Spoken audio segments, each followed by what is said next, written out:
Chinese court go after notorious Cambodian conglomerate.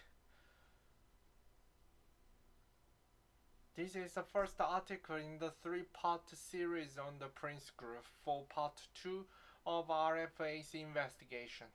For part 3, blah blah. Shahajak Buntanakit, a Thai actor, will never forget the day he met Chenji.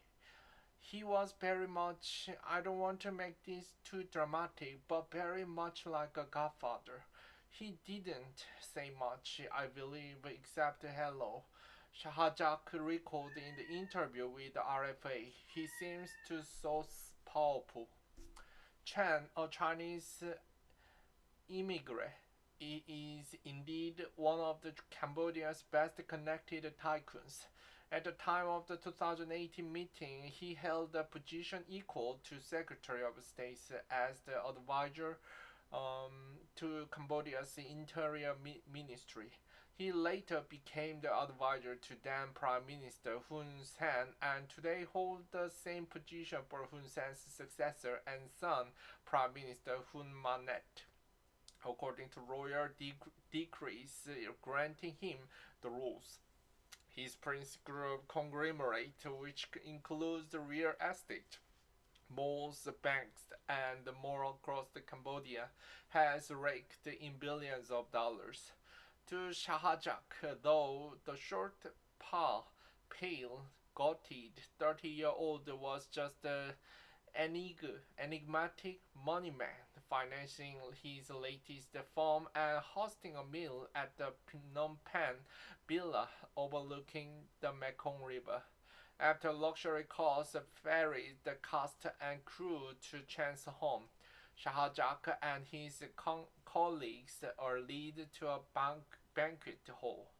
A large round table seating lawfully 20 was laid with fine wines and delicacies, including shark fin soup, which regularly sells for hundreds of dollars a bowl.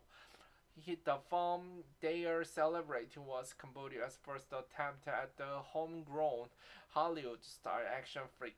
The prey centers on Shin, a Chinese detective warringly imprisoned in the remote Cambodian prison while working undercover to penetrate a violent gang engaged in unspecified but lucrative cybercrimes. In backing Cambodia's first big-budget action movie, Chen likely sought to establish himself as the tycoon of consequences. But it was also a sort of a Freudian slip of the checkbook. Chinese police have been investigating whether much of Chen's wealth is drawn from illegal activities similar to those featured in the film. RFA has learned. Chenji was the backer of The Prey, Cambodia's first attempt at producing its own Hollywood-style action movie. The previously unreported Chinese criminal court judgment dating from 2020 to 2022 described Chen's Prince Group as the notorious transnational online gambling criminal group that has generated at least 5 billion yuan, $700 million in illicit revenue. In May 2020, Beijing police established the Special Task Force to investigate the Prince Group, court record show. Since then, there have been at least 7 judgments from separate Chinese provincial courts convicting low-level Prince Group or Prince Group-linked employees of gambling and money laundering offenses. The Prince Group itself and Chen so far do not appear to have become the subject of the Chinese prosecution. Representatives of the Prince Group told the RFA the company denies all the allegations, which it believes are the result of impersonation by criminal element.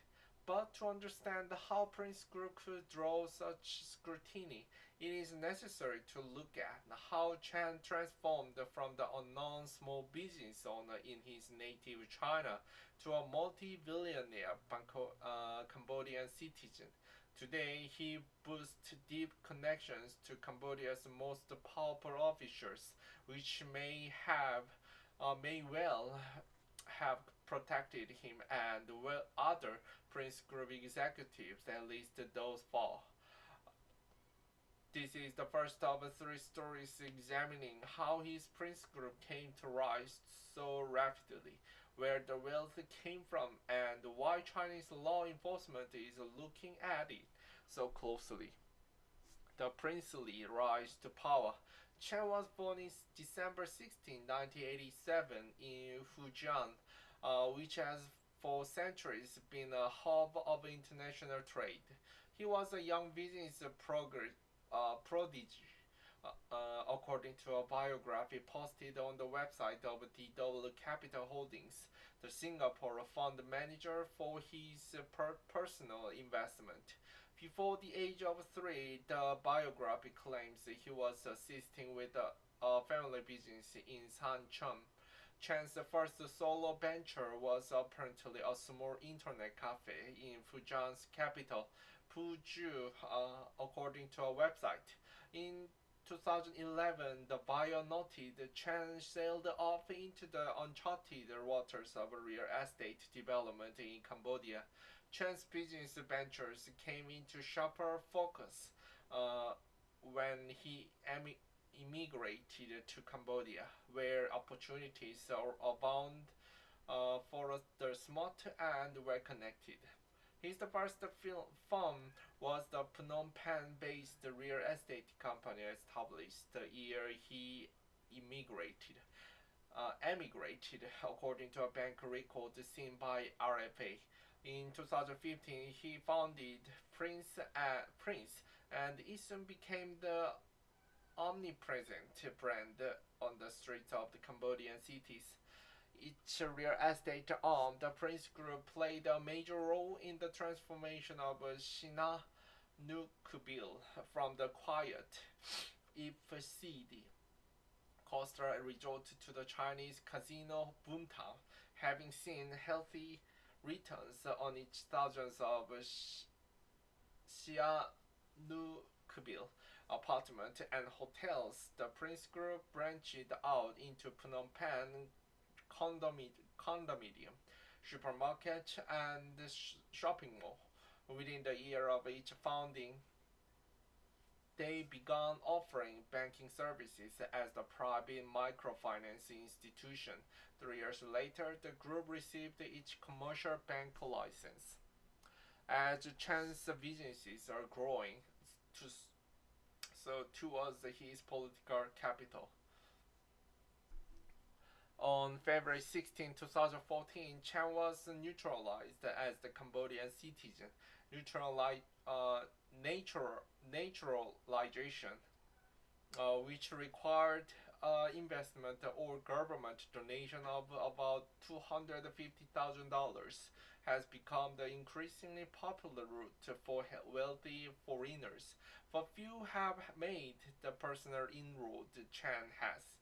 3 years later, the royal decree declared him an advisor to the Interior Ministry. While unpaid, the role gave Chen status in Cambodia equivalent to that of an Under-Secretary of State. Weeks after he received that title in 2017, Chen went into business with Soka.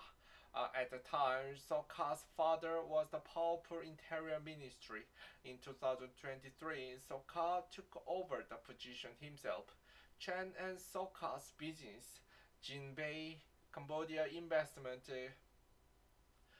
Company, was dissolved in 2021, but it was the first of 5 companies with names featuring the word Jinbei, established by Chen and the other princely executives, according to Cambodian business record.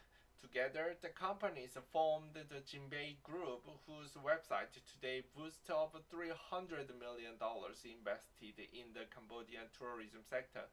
though they are separated entities. So close is the association between the companies that Chinese authorities have called Jinbei a subsidiary of Prince in court document linking the two a description Prince Group reject.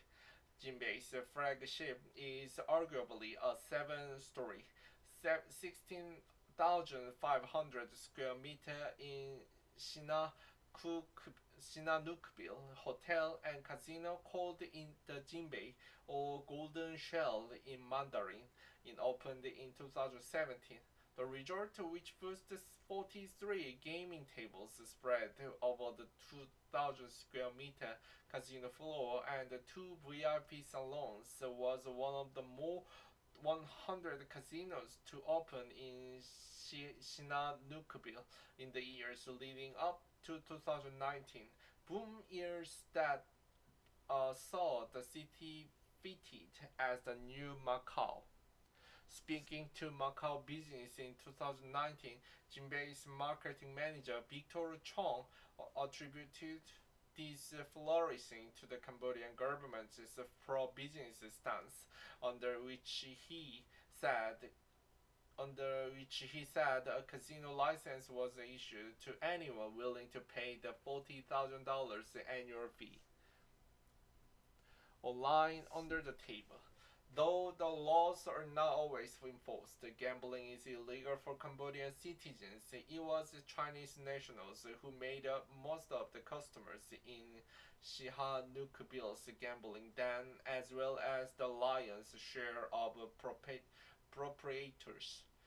Throughout the mid and late 2010s, the gamblers were joined by the influx of Chinese gangsters looking to make quick money as loan sharks and extortionists. Bodies started washing up on the beach. Prostitution, illegal in Cambodia, flourished. Cyber criminals who had long used Sihanoukville as the base exploded in numbers. Many scammers targeted their compatriots back in China. A sense of impunity began to reign with the brazen gangland style shooting in the streets and at restaurants. The intended victims were invariably Chinese, although Cambodians were occasionally caught in the crossfire. The atmosphere drew China's ire, but what may have troubled Beijing even more than an upswing in crimes against internationals was the business model many of the casino used. Most were hosting online gambling websites targeting customers in China, a clear violation of Chinese law. Citing the rising crime and likely bowing to pressure from Beijing, Prime Minister Hun Sen in 2019 outlawed our online gambling operations. The consequences for Sihanoukville were nearly instantaneous. More than 200,000 Chinese workers and entrepreneurs abandoned the city, and thousands more were stuck without funds to get on. The pandemic, China's tight travel restrictions, and its domestic economic struggle have only confounded the problems. 4 years on, and Sihanoukville's skyline is a mess. At night, the blinking light of the few remaining casinos can glimmer through skeleton frames of half-finished skyscrapers abandoned mid-construction. But if there are losers here, the Prince Group isn't one of them. On the visit by RFA last year, Jinbei was still welcoming guests through its doors under a gigantic neon claim filled with lucky red dice.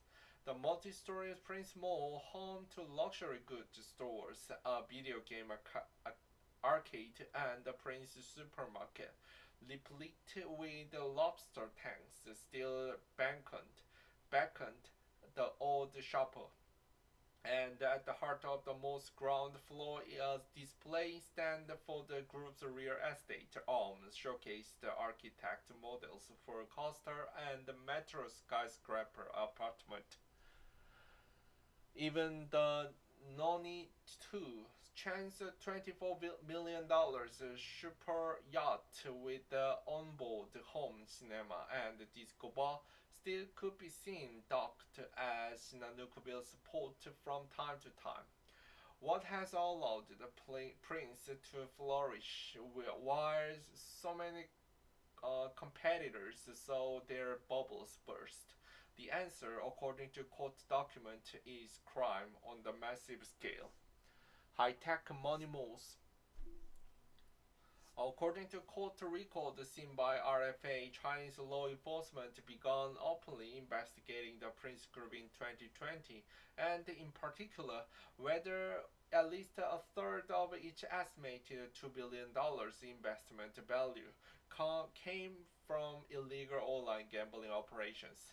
In May 2020, Beijing Municipal Public Security Bureau created a group called the 5.27 Special Task Force.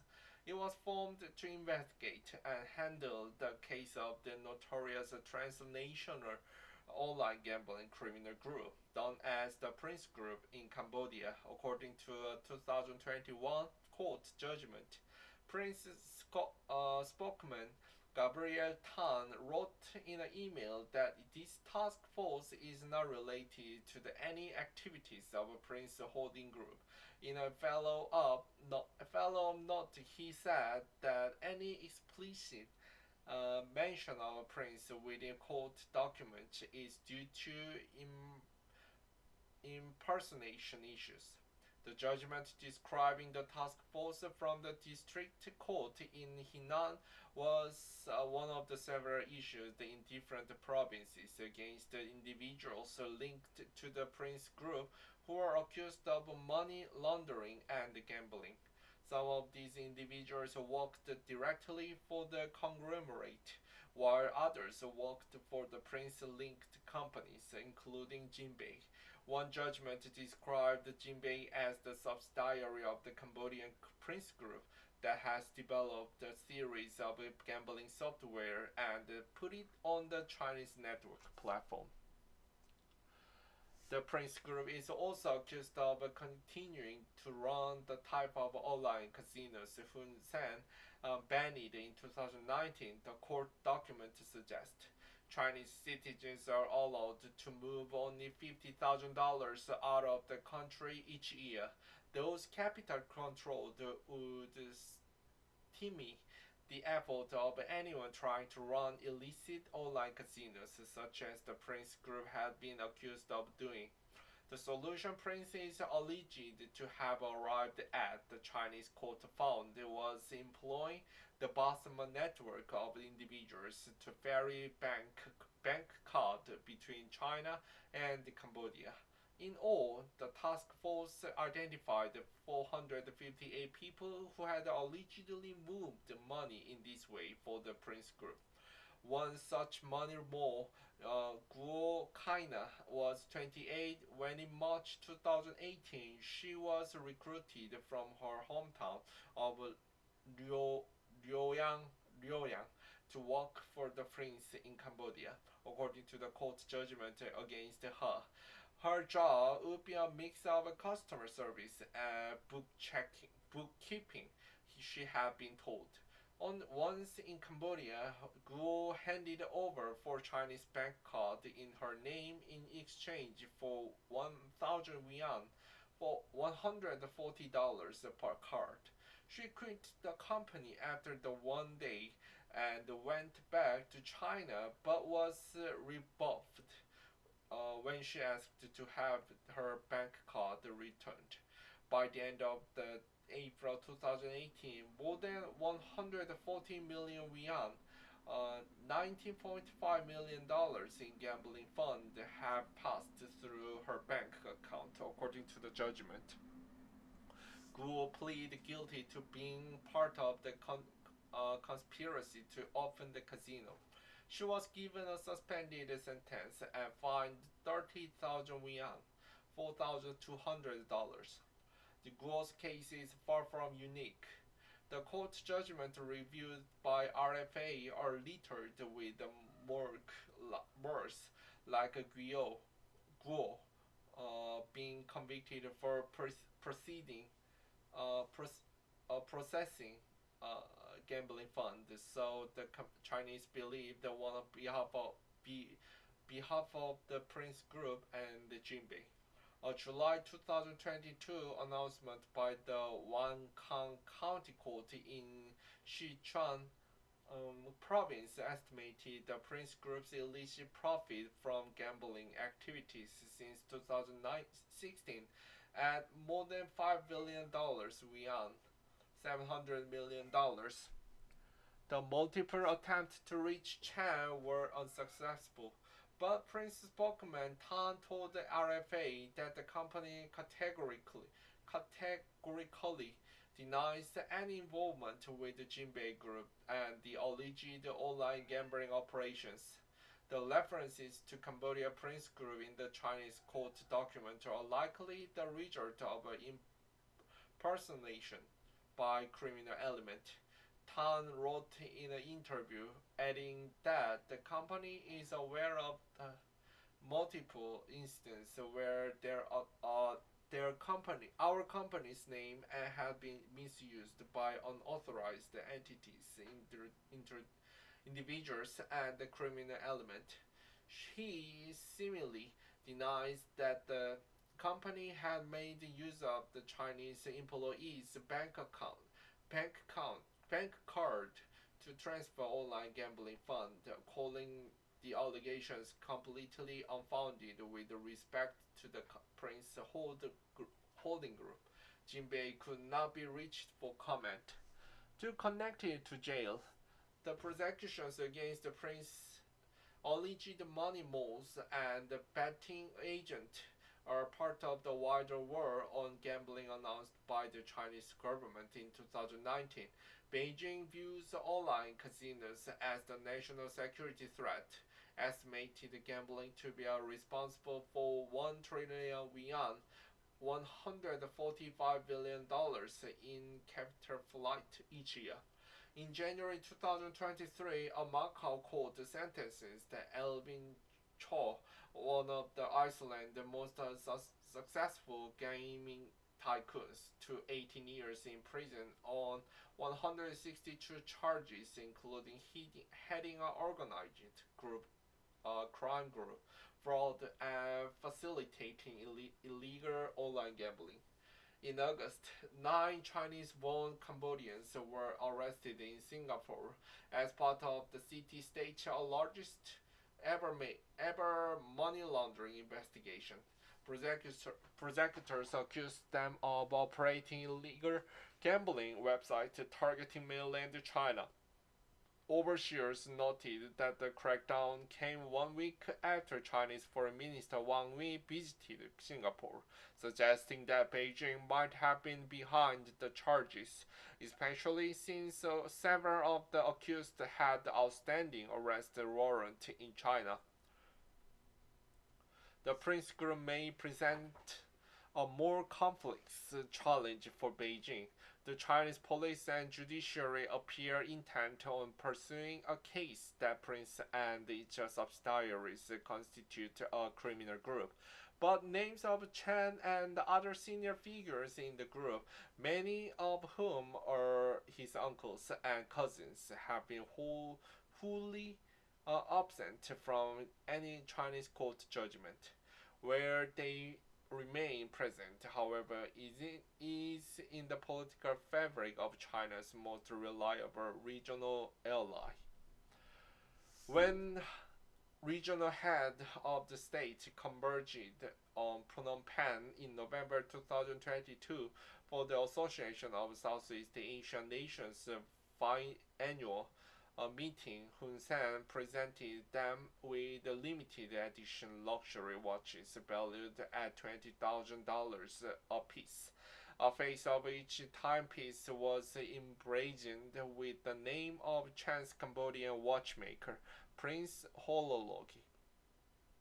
Further afraid in his role as Hun Sen's personal advisor, a position he has held since 2020, Chen has accompanied him on the diplomatic mission to Cuba and doled out aid on the government behalf to neighboring Laos.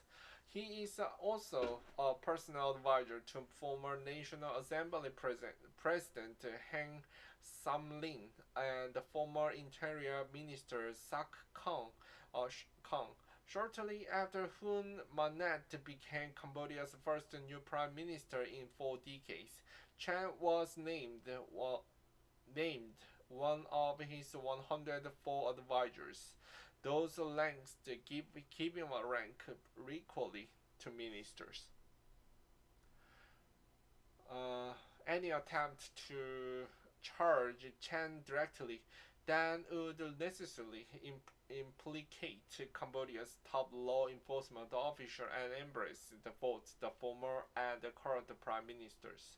Beijing spent decades of diplomatic effort and billions of dollars turning the Hun dynasty into one of China's most ardent friends.